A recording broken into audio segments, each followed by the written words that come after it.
Hello. So നമ്മൾ പ്രിലിംസിന് P Y Qs solve ചെയ്യുമ്പോൾ നമ്മൾ കൃത്യമായ ഒരു സ്ട്രക്ചേർഡ് വേയിലാണ് അത് അനലൈസ് ചെയ്യേണ്ടത്. ഫസ്റ്റ് ഓഫ് ഓൾ നമ്മൾ തീം ഐഡന്റിഫിക്കേഷൻ ചെയ്യണം. പിന്നീട് നമ്മൾ ക്വസ്റ്റ്യൻ അനാലിസിസ് ചെയ്യണം. സോ തീം ഐഡന്റിഫിക്കേഷൻ എന്ന് പറയുമ്പോൾ പലതരം തീംസുകൾ ഉണ്ടാവും. അത് റിപ്പീറ്റ് ചെയ്യുന്നത് ആ പർട്ടിക്കുലർ ടോപ്പിക്സിൽ നിന്ന് പല പ്രാവശ്യമായി പല സബ്ജക്ട്സിൽ നിന്ന് പല പ്രാവശ്യമായി റിപ്പീറ്റ് ചെയ്യുന്ന പല തീംസ് ഉണ്ടാവും. അത് നമ്മൾ സ്പോട്ട് ചെയ്ത് അത് നമ്മൾ പി വൈ ക്യൂസ് ചെയ്ത് കഴിയുമ്പോഴത്തേക്കും നമുക്കൊരു കൃത്യമായ ഒരു ഐഡിയ ഉണ്ടാവും. പിന്നീട് വരുന്നത് ക്വസ്റ്റ്യൻ അനാലിസിസ്. ഈ പർട്ടിക്കുലർ തീംസിൽ നിന്ന് റിപ്പീറ്റ് ചെയ്തേക്കുന്ന ക്വസ്റ്റ്യൻസ് എങ്ങനെയാണ് അത് റിപ്പീറ്റ് ചെയ്തേക്കുന്നത്, അതിനെ കൃത്യമായ ഒരു അനാലിസിസ് നമ്മൾ ചെയ്യണം. ചില ക്വസ്റ്റ്യൻസ് സിമിലർലി റീഫ്രെയിം ചെയ്ത് വേറെ രീതിയിൽ ചോദിക്കുന്നുണ്ട്. പിന്നെ ചില ക്വസ്റ്റ്യൻസിൽ നിന്ന് ഇൻസ്പിറേഷൻ കിട്ടി അതിൽ നിന്ന് ഡിറൈവ് ചെയ്ത് വേറെ രീതിയിൽ ചോദിക്കുന്ന തരം ക്വസ്റ്റ്യൻസും ഉണ്ട്. ഈ രണ്ട് തരം ക്വസ്റ്റ്യൻസ് നമ്മൾ കാണുന്നതാണ്, ഡിസ്കസ് ചെയ്യുന്നതാണ്. ഓക്കെ. സോ നമുക്ക് ഇതിന്റെ ഒരു എക്സാമ്പിൾ കാണാം. സോ ഞാൻ ഇതൊരു സാമ്പിൾ ക്വസ്റ്റ്യൻ എടുത്തേക്കുന്നതാണ്. ഇത് 2016 നിന്ന് 2024 നിന്ന് ചോദിച്ചേക്കുന്ന ഒരു ചോദ്യമാണ്. സോ നമുക്കിവിടെ കാണാം, ഇവിടെ ചോദിച്ചേക്കുന്നത് ബിൽ പെൻഡിങ് ഇൻ ദ ലോക്സഭയും ഇവിടെ പറയുന്നത് ബിൽ പെൻഡിങ് ഇൻ ദ രാജ്യസഭയും. സോ ഇവിടെ ചോദിച്ചേക്കുന്ന പ്രൊറോഗേഷനെ കുറിച്ചും അതുപോലെ തന്നെ ഡിസൊല്യൂഷനെ കുറിച്ചുമാണ്. ഇത് നമുക്ക് കൃത്യമായ സ്റ്റാറ്റിക് ടോപ്പിക് ആണ്, നമുക്ക് അറിയാവുന്നതാണ്, ലക്ഷ്മിയാതിലുള്ളതാണ്. സോ ഇത് 2016 ചോദിച്ചേക്കുന്ന അതേ ചോദ്യം സോ നമുക്ക് കാണാം 2024 ചോദിച്ചേക്കുന്നുണ്ട്. ഇവിടെ പറയുന്നത് എന്താണ്, അതായത് ഇന്ത്യൻ പാർലമെന്റിൽ നടക്കുന്ന ഒരു പ്രൊസീജിയറിനെ കുറിച്ചാണ് ചോദിച്ചേക്കുന്നത്. ഇവിടെ bill pending in the Lok Sabha, അതും ഡിസൊല്യൂഷനെ കുറിച്ചും. സോ ഇവിടെ ഡിസൊല്യൂഷനും പ്രൊറോഗേഷനെ കുറിച്ചും ഇവിടെ ഡിസൊല്യൂഷനെ കുറിച്ചും, അതായത് ഇതിന്റെ ഒരു 50% ഇവിടെയും ഇതിന്റെ ഒരു 50% ഇവിടെയും. ഇത് എക്സാക്ട് റെപ്പറ്റീഷൻ ആണ് സംഭവിച്ചേക്കുന്നത്. ഈ ക്വസ്റ്റ്യൻ എക്സാക്ട്ലി ആണ് റിപ്പീറ്റ് ചെയ്തേക്കുന്നത്. ഇതൊരു എക്സാമ്പിൾ. ഓക്കെ. സോ വേണമെങ്കിൽ ഇത് നിങ്ങൾക്ക് മനസ്സിലായില്ലെങ്കിൽ നമുക്ക് ഇതിലേക്ക് നോക്കാം. സോ വേറൊരു എക്സാമ്പിൾ ഞാൻ എടുത്തേക്കുന്നതാണ്. 3 times റിപ്പീറ്റ് ചെയ്തേക്കുന്ന സെയിം ക്വസ്റ്റ്യൻ. സോ ഇവിടെ ഇത് 2019 ചോദിച്ചൊരു ചോദ്യമാണ്. 21st June സണ്ണിന്റെ പൊസിഷനെ കുറിച്ച് ചോദിച്ചേക്കുന്ന ഒരു ചോദ്യമാണ്. ഓക്കെ, നമ്മുടെ NCERT ഉള്ളതാണ്. സോ സണ്ണിന്റെ പൊസിഷനെ കുറിച്ച് ചോദിച്ചേക്കുന്ന ഈ ചോദ്യം ഇത് നമ്മൾ ഇത് പഠിച്ചെങ്കിൽ നമുക്ക് കൃത്യമായിട്ട് അറിയാം 2022 ചോദിച്ചേക്കുന്നതാണ്. ഇത് second half of the month of June ആണ്, അതായത് June 21st. ഈ സെയിം ക്വസ്റ്റ്യൻ ആണ് ഡിഫറെന്റ് രീതിയിൽ ഫ്രെയിം ചെയ്തേക്കുന്നതാണ്, ഞാൻ ആദ്യം മെൻഷൻ ചെയ്തായിരുന്നു.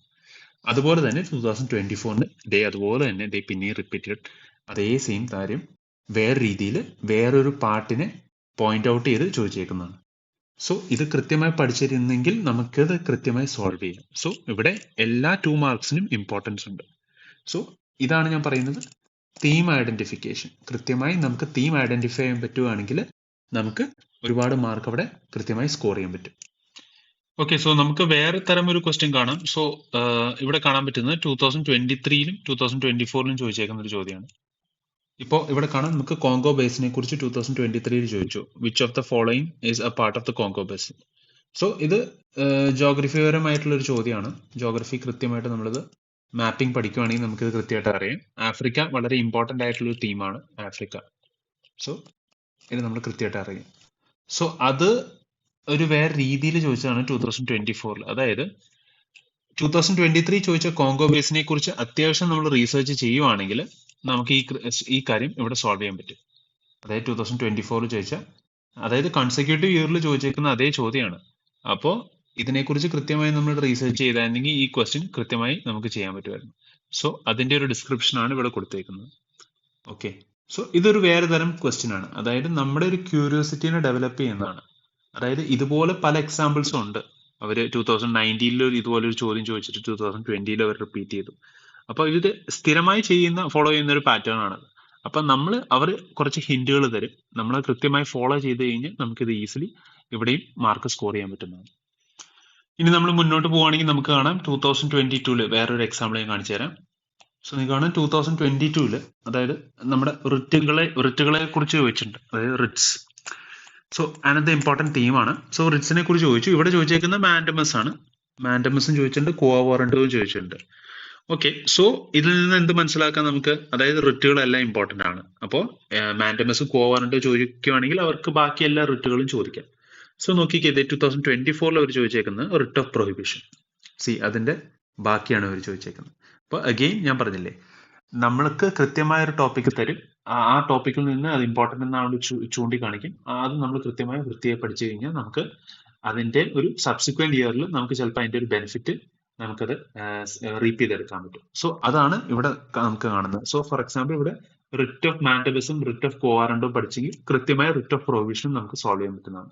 സോ ഇതാണ് ഞാൻ പറയുന്നത്, ഒരു ഡയറക്ഷൻ അവർ കാണിച്ചു തരുന്നു. ഇത് വേറൊരു എക്സാമ്പിൾ ആണ്. ഓക്കെ, വേറൊരു എക്സാമ്പിൾ കൂടെ നമ്മൾ നോക്കുവാണെങ്കിൽ നമുക്കിവിടെ കാണാം 2022 ചോദിച്ചേക്കുന്ന ഒരു ചോദ്യമാണ്. സോ നമുക്കിവിടെ കാണാം bill amending the constitution okay requires a prior recommendation of the president of India. So constitution amendment ബില്ലിനെ കുറിച്ച് ആണ് ഇവിടെ പറയുന്നത്. ഇതേ ക്വസ്റ്റ്യൻ ആണ് 2024 റിപ്പീറ്റ് ചെയ്തേക്കുന്നത്, അതായത് ആർട്ടിക്കിൾ 368. ഓക്കെ, സോ നമുക്ക് ഇവിടെ സൂക്ഷിച്ച് നോക്കുവാണെങ്കിൽ ബേസിക്കലി ഈ ക്വസ്റ്റ്യൻ 368 ആണ്. ഇവിടെ പറയുന്നത് പ്രൊസീജിയറിനെ കുറിച്ചാണ്. അതായത് ഈ ആർട്ടിക്കിൾ 368 ബില്ല് പാർലമെന്റ് എന്തൊക്കെ ചെയ്യാൻ പറ്റും അതിന്റെ കൃത്യമായ ഒരു ഡീറ്റെയിൽഡ് ആയിട്ടുള്ള ഒരു എക്സ്പ്ലനേഷൻ ആണ് ഇവിടെ കൊടുത്തേക്കുന്നത്. ഈ പ്രൊസീജിയറിനെ ഡീറ്റെയിൽ ആയിട്ട് ഇവിടെ എക്സ്പ്ലെയിൻ ചെയ്തേക്കുന്നു. സോ അത് കൃത്യമായി നമ്മൾ അറിയുവാണെങ്കിൽ നമുക്ക് ഈ ക്വസ്റ്റ്യൻ ചെയ്യാം. സോ ബേസിക്കലി ഇവിടെയും repetition of the same topic ആണ്. നമുക്ക് ഇവിടെ ഒരു കൃത്യമായ തീം റെപ്പറ്റീഷൻ നടക്കുന്നുണ്ട്. അത് നമ്മൾ കൃത്യമായി പഠിക്കുവാണെങ്കിൽ നമുക്ക് ഇത് ഈസിലി സോൾവ് ചെയ്യാൻ പറ്റുന്നതാണ്. സോ ഇതൊക്കെയാണ് ബേസിക്കലി എക്സാമ്പിൾസ് ഞാൻ പറഞ്ഞത്. സോ നമ്മളിപ്പോൾ ഫൈനലി ഇതിൽ നിന്ന് പഠിച്ചത് എന്താണ്? അതായത് നമുക്ക് ഒരു കൃത്യമായ ഒരു ട്രെൻഡ് അനാലിസിസ് കിട്ടും. അതായത് ക്വസ്റ്റ്യൻസ് എങ്ങനെയാണ് വരുന്നത് എന്നുള്ള കൃത്യമായ ഒരു ഐഡിയ ഉണ്ടാവും. തീം റെപ്പറ്റീഷനെ കുറിച്ച് നമ്മളൊരു ഐഡിയ നമുക്ക് കിട്ടും. അതായത് പല തീംസ് ഉണ്ട്, പല ടോപ്പിക്സിൽ നിന്ന് പല തീംസ് ഉണ്ട്.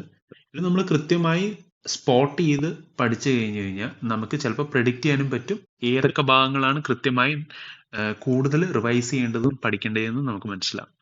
ഓക്കെ, സോ ഇതിൽ നിന്ന് നിങ്ങൾക്ക് എല്ലാം മനസ്സിലായെന്ന് പ്രതീക്ഷിക്കുന്നു. ഇതൊരു കുറച്ച് സാമ്പിൾസ് തന്ന് നിങ്ങൾക്ക് ഇതിൽ നിന്ന് എല്ലാം ക്ലിയർ ആയെന്ന് ഞാൻ പ്രതീക്ഷിക്കുന്നു.